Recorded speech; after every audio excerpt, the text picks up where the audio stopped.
The British National Radio Sound Preservation and Archival Society are proud to present a remastered instalment of the classic 1950s classic serial, Upright, the remarkable story of a Victorian gentleman, based on the novel by Gravelly Stoats and adapted to a standard sufficient to avoid copyright infringement by Valmere Lake.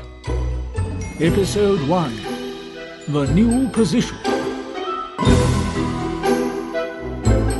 This is the story of my life, and whether it shall be of interest to anyone other than I cannot yet say.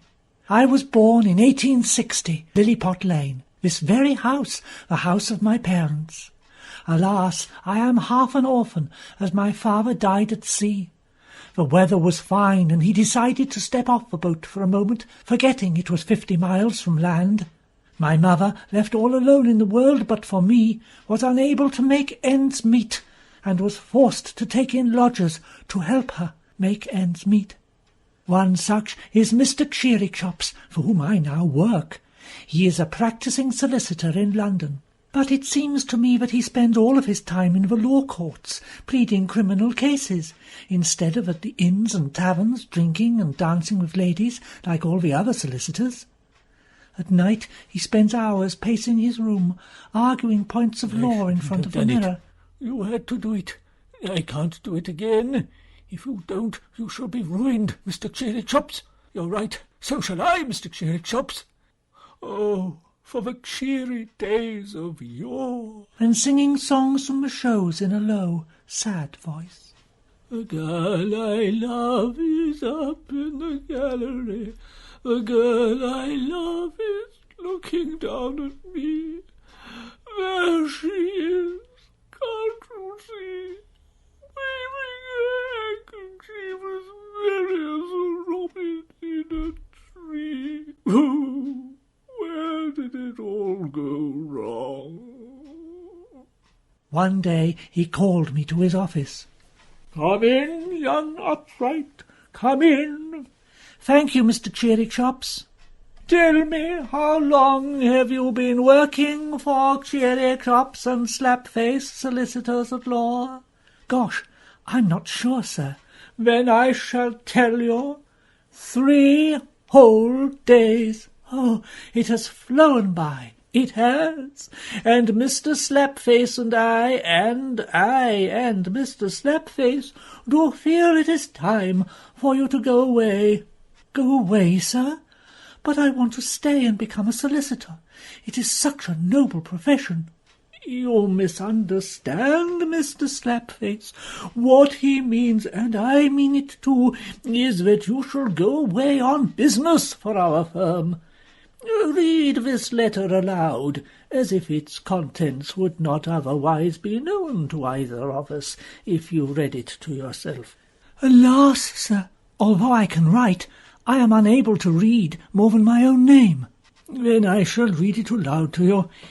It is from Mr. Sneeringly, secretary to Lord Dubious, one of our wealthiest clients.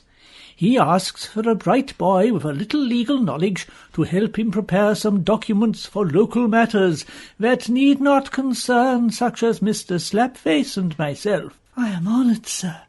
In my 3 days I have long hoped to be given some legal work.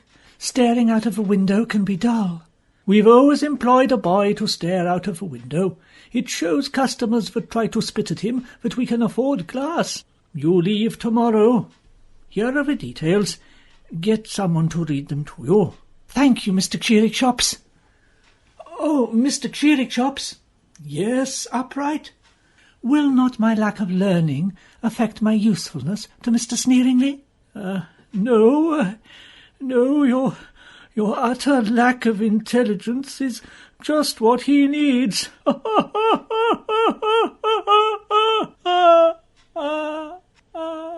I would miss such merriment.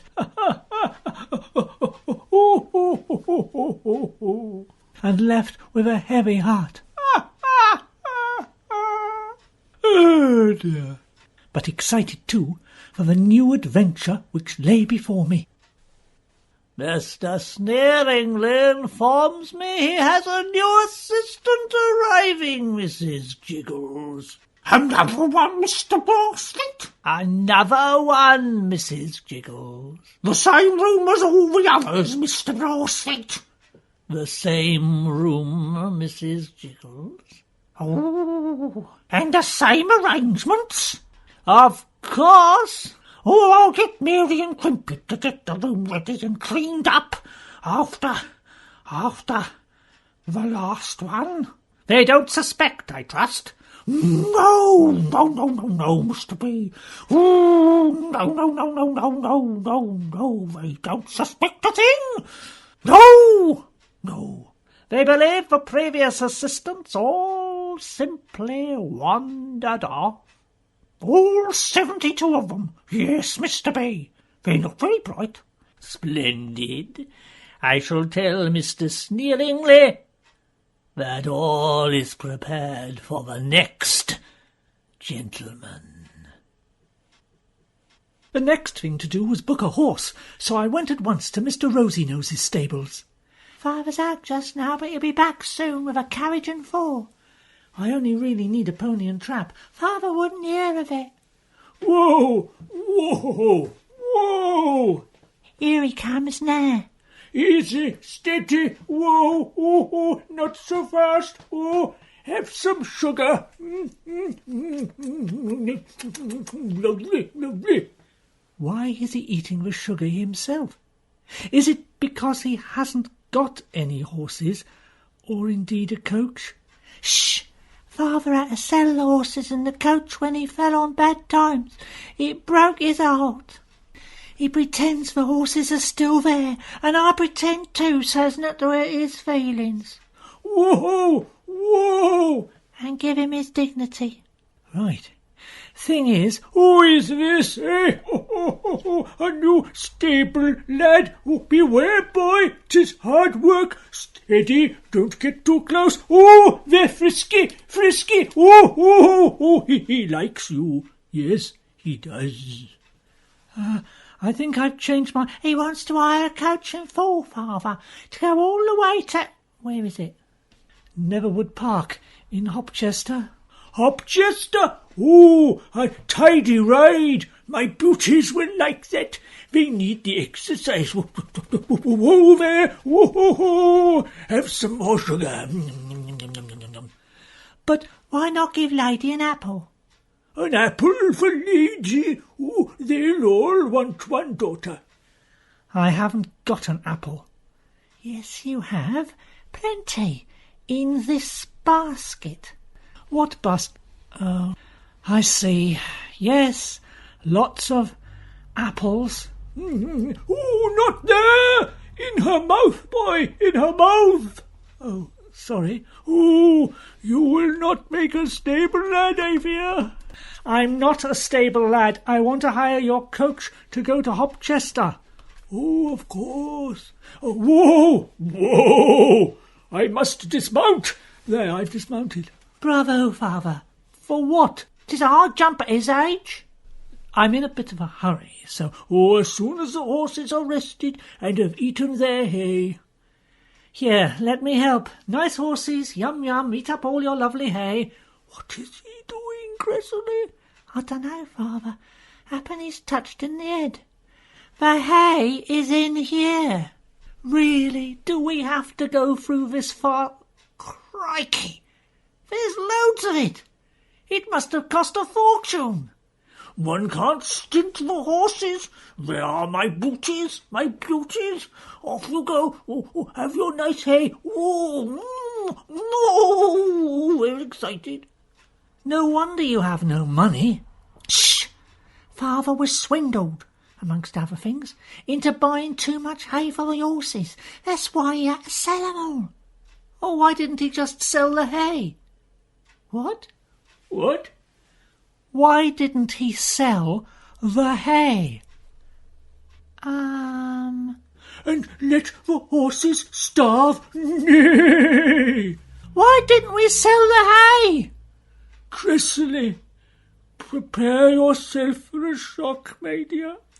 The horses and the coach are sold. They are not here. This is a pretence, for I did not want to break your kind young heart. You pretended? For me? Yes. But I pretended for you. What? Well, that was a silly thing to do. Please, I must go. Is there anywhere I can hire a real horse? Nay, I mean no. But I promised you a ride. I should take you as far as these old shoulders of mine can bear. Hop up! But my luggage. That can go on top of you, and Chrysalie can go on top of that. Chrysalie is coming too. Would you have me stay here alone, at the mercy of any cutthroat who might choose to rob an unprotected girl of all we have? But you haven't got anything. Up you get.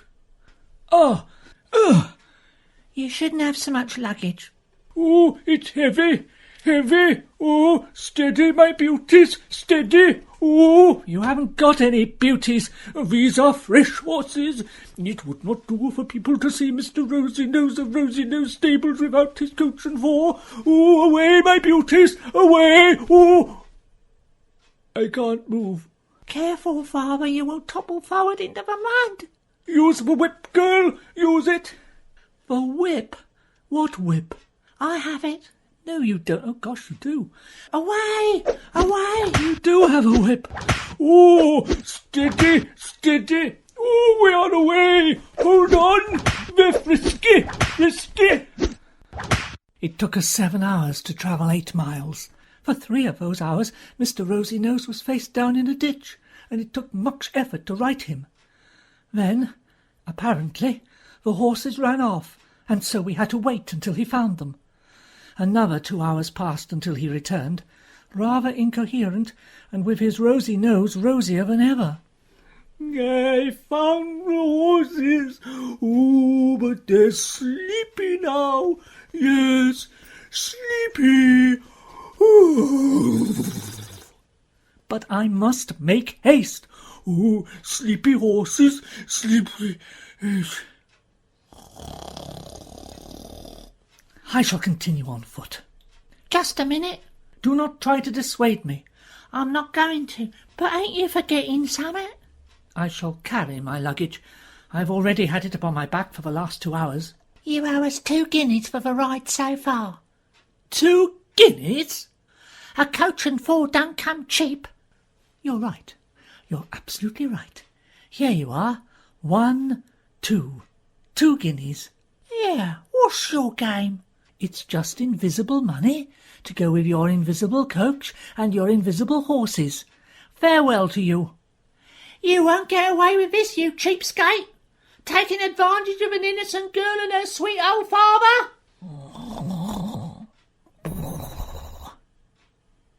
I made as much haste as I could, but my luggage bore heavy, and I was not sure of my way.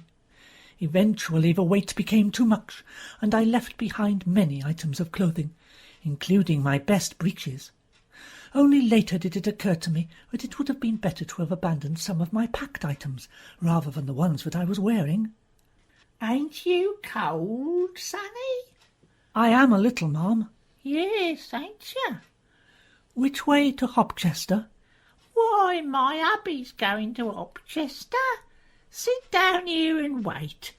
My name's Mrs. Funnybun. My name is Thomas Upright.